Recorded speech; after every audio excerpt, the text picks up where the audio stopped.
मैं राजनीति उस समय से कर रहा हूँ हाँ जिसमें तेजस्वी हाफ पैंट पहनता था। हाँ। धन्यवाद आपको। लेकिन नेता का बेटा को बिना किसी मतलब कि चुनाव जीते हुए, चुनाव लड़े हुए और मंत्री पद कैसे मिल जा रहा? वही एक और बतिया तो आपने छोड़ ही दिया। हाँ। मंत्री को भी नौकरी कैसे मिल जा रहा है? कि अभी बिहार के जो स्वास्थ्य मंत्री बने हैं उन पे काफी चर्चा चल रहा है सर, कि उनका खुद स्वास्थ्य ठीक नहीं, क्या कहेंगे आप?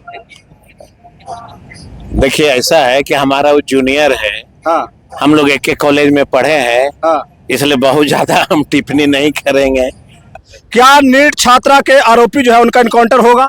अब तो उनकी माँ बता ही रही है, हमारे ननिहाले का ना मामला है। हाँ। कि यादव लोग बिहार छोड़ दो, इस पे क्या कहना चाहते हैं आप? बड़ा डिफिकल्ट क्वेश्चन है ये वाला। अब इसका हम क्या जवाब दें? सर सब ले जाएगा तो मारेगा, ये सब ले जाएगा, पत्रकार बन के जाएंगे तो मारपीट हो जाएगा। मगध मेडिकल में ले जाएगा पिटाइएगा, पीएमसीएच में ले जाएगा तो पत्रकार चाहते हैं यादव को बोलिएगा कि जाके लाठी चलाओ। अब कलम चलाएगा और बदला लेगा। बिहार एक ऐसा राज्य है जहां पे 17,000 स्कूलों में पीने का पानी नहीं है। संतोष जी, अगर राजनीति कर रहे थे तो जनता के मैंडेट वाला इलेक्शन क्यों नहीं लड़ते हो आप? लेकिन सर आपसे एक बताएंगे जी कि आप जब डाउनलोड करिएगा तो 2-3-4 लाख से कम नहीं जाएगा, और जब मिलेगा तो पूछ खिलाइए कुछ। देखिए, हमारे पीछे एक गाड़ी आ रही है अस्ट्रोम, और इस गाड़ी में जो बोधगया के माननीय विधायक है कुमार सर्वजीत जी, वो यहाँ पे देखिए जैसे ही आएंगे मैं उनसे थोड़ा जानने का प्रयास करूंगा। बिहार में अभी एनडीए की सरकार का विस्तार हुआ है, उन्हीं के बारे में जानने का थोड़ा प्रयास इनसे करूंगा। थोड़ा सा सर एक सवाल सर, बहुत बहुत स्वागत है सर। धन्यवाद आपको। सर अभी एनडीए का यहाँ पे सरकार का विस्तार हुआ, कैसे देखते हैं सर इसको आप? चुनौतियां हैं, चुनौतियां, और ये बहुत आसान ताज नहीं है, कांटों का ताज है। कांटों का जी। और बहुत सारे काम बचे हैं। हम तो बधाई देते हैं इस बिहार के नागरिक होने के नाते कि भाई देश बिहार में मुख्यमंत्री बने हैं, लेकिन चुनौतियों के साथ। चुनौतियों के साथ। सम्राट चौधरी जी स्वयं बिहार के मुखिया ने एक्सेप्ट किया है कि थानों में बड़े पैमाने पे भ्रष्टाचार है और ब्लॉक में भ्रष्टाचार है। तभी तो उन्होंने कहा कि मॉनिटरिंग सीएमओ से होगा। अगर भ्रष्टाचार नहीं होता चरम सीमा पे तो वर्तमान मुख्यमंत्री ये कैसे कह सकते थे कि हम सीएमओ से जो है कंट्रोल करेंगे थाना और सीओ को? ये चुनौतियां, गांव का डेवलपमेंट चुनौतियां, बच्चों का एजुकेशन चुनौतियां, क्राइम कंट्रोल चुनौतियां, है कि नहीं है? तो ये चुनौतियों के साथ उनको पद मिला है, उसको स्वीकार करें और बिहार को तरक्की की ओर ले जाएं, गांव में बच्चों को शिक्षित करें, अच्छा स्कूल बनाएं।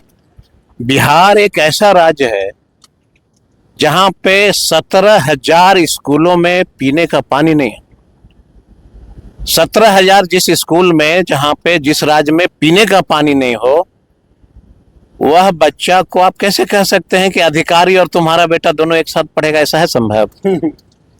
तो आप लोग पत्रकार हैं, इस बात को पकड़िए कि जिस राज्य में 17,000 स्कूलों में पेयजल नहीं हो, वहां के चीफ मिनिस्टर ये कह रहे हैं कि अधिकारी और गरीब का बेटा एक साथ पढ़ेगा। संभव?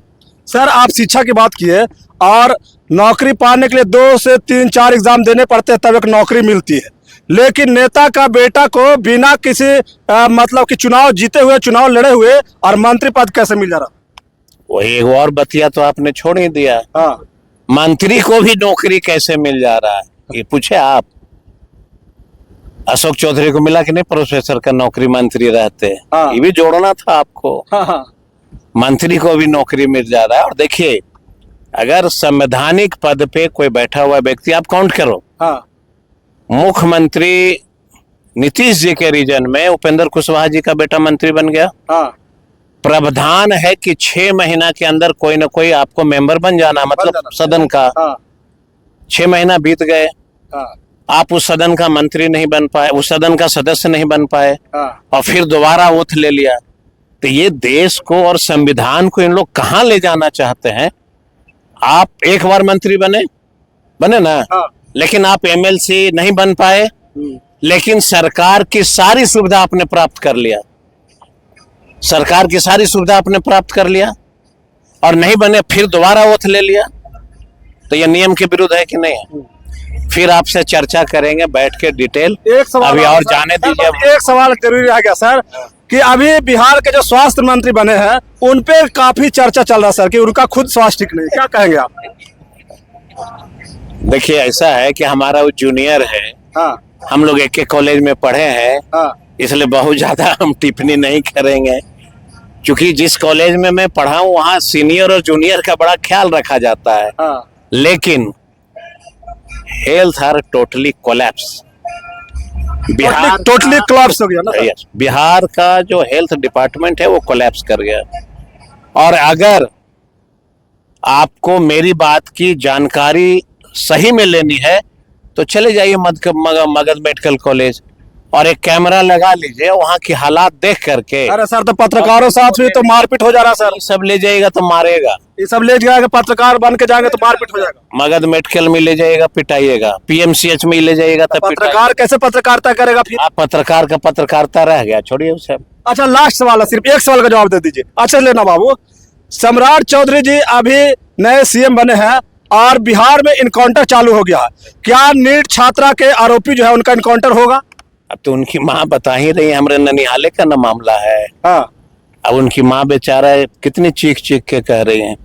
हम तो अपील करेंगे माननीय मुख्यमंत्री जी से कि माँ माँ होती है, सबको न्याय मिलना चाहिए। लग रहा है कि इनकाउंटर होगा नीट छात्र का आरोपी का, या फिर बच के निकल जाएगा? अभी तक पकड़ेबे नहीं किया तो इनकाउंटर का कैसे हम बात कर लें?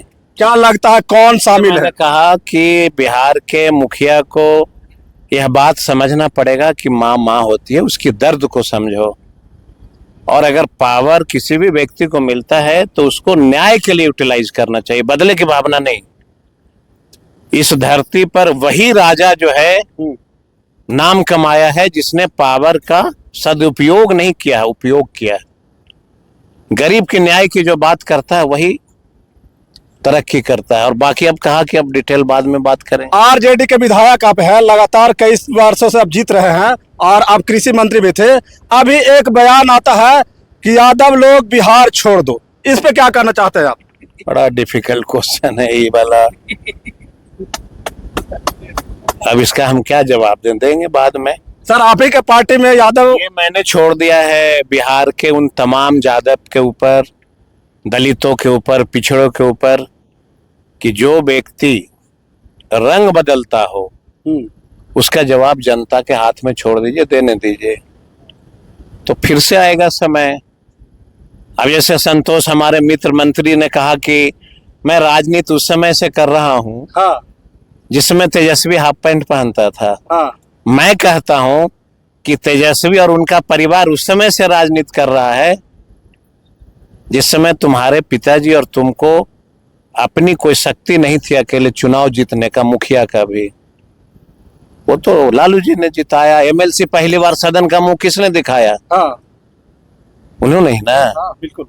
संतोष जी अगर राजनीति कर रहे थे तो जनता के मैंडेट वाला इलेक्शन क्यों नहीं लड़ते हो आप? लड़ना चाहिए ना। तेजस्वी जी, फर्क बस यही है कि तेजस्वी जी जनता के बीच जाते हैं और वो बैकडोर से जाते हैं। तो बहुत सारी चीज है, चर्चा करूंगा मैं आपसे एक बार फिर से, चलिए, और बहुत सारी चीज मैं आपको बताऊंगा और उसको बिहार के नौजवानों को बताइए। पत्रकारिता उसी में अच्छी होती है जो रियलिटी को बताइए। बहुत सारी चीज बताएंगे, लेकिन सर आपसे एक बताएंगे जी कि आप जब डाउनलोड करिएगा तो 2-3-4 लाख से कम नहीं जाएगा, और जब मिलेगा तो पूछ खिलाइए कुछ। चलिए ठीक है सर, आपका बहुत बहुत धन्यवाद। और जिस तरह से आप बोधगया का विकास कर रहे हैं, जनता पे भरोसा कर रही है, आप भी दुगनी मेहनत जो कर रहे हैं सर, चौगुनी करने का प्रयास कीजिए। और अपने पार्टी का जो जैसे तेजस्वी यादव से समाज से आते हैं, आपने जवाब नहीं दिया यादव समाज का, यादव समाज के लोग बुरे मान जाएंगे कि यादव बिहार छोड़ दो। तो गलत आपने कह दिया ना। हमने क्या कहा कि इसका जवाब देना उचित नहीं है। हाँ आने वाला समय बिहार का तमाम यादव, हाँ तमाम दलित और पिछड़ा कलियत हाँ इस प्रश्न का जवाब देगा। तो आप समझ नहीं पाए पत्रकार महोदय, समझे, लेकिन लोग बड़ी बात मैंने कहा। आप क्या चाहते हैं? यादव को बोलिएगा कि जाके लाठी चलाओ, अब कलम चलाएगा और बदला लेगा जब समय आएगा। यही तो मैंने इशारा किया। तो इस बात को बड़ी गंभीरता से समझिए पत्रकार महोदय कि मैंने इतनी बड़ी जवाब दिया है, इतनी बड़ी जवाब दिया है कि इस जवाब का कोई उत्तर ही नहीं होगा अब उनके पास। इससे बड़ा जवाब राजनीति में और कुछ भी नहीं हो सकता है। चलिए ठीक है सर, आपका लोग हैं तब ना हम हैं। हाँ। तो हम उस लायक कब बनेंगे? जब इन लोग टाइट हो जाएगा तब ना हम उसका जवाब देने लायक रहेंगे। इसलिए मैंने इशारा कर दिया बिहार के तमाम यादव समाज को, दलित को, पिछड़ा को, कि जो व्यक्ति ने इस तरह की भावना व्यक्त किया है उसका जवाब जनता लोकतंत्र के हिसाब से दे देगी। इससे बड़ा कुछ जवाब हो सकता है? धन्यवाद। चलिए ठीक है, आपका भी बहुत बहुत धन्यवाद। चलिए देखिए, ये जो गाड़ी है ये कुमार सर्वजीत जी की गाड़ी है और इस गाड़ी में बोधगया के माननीय विधायक कुमार सर्वजीत जी बैठे हुए हैं और आरजेडी से ये चुनाव लड़के जीत रहे हैं। और अभी जो आरजेडी है वो बिहार में विपक्ष में बैठी हुई है और कमजोर रूप से बैठी हुई है। इसीलिए जो सत्ता में है वो लोग विपक्ष पे आए दिन देखने को मिलता है कि हावी हो रहे हैं। तो विपक्ष को भी कमजोर समझने का प्रयास नहीं किया जाए। अगर आप सत्ता में है, आपके पास ताकत है, पावर है, तो आप किसी को कमजोर समझने का प्रयास नहीं कीजिए, क्योंकि जो लोकतंत्र का चौथा स्तंभ होता है पत्रकारिता, पत्रकारिता का भी कार्य होता है कि जहां पे भी गलत होगा वहां पे हम लोग आवाज उठाएंगे, चाहे वो सत्ता पक्ष का हो चाहे वो विपक्ष का हो। कोई भी गलत करेगा तो हम दिखाने का प्रयास करेंगे, सवाल पूछने का प्रयास करेंगे। तो इस वीडियो को आप लोग शेयर कर दीजिएगा ताकि ये वीडियो सारे नेताओं तक पहुंच सके और जो भी नेता लोग अपना मनमानी करते हैं, पावर का उपयोग करके और दुरुपयोग करते हैं, वो संभल जाए और अपना कार्य को जनता के हित में करने का प्रयास करें। तो आप लोग इस वीडियो को शेयर कर दीजिएगा। बहुत बहुत धन्यवाद। जय हिंद।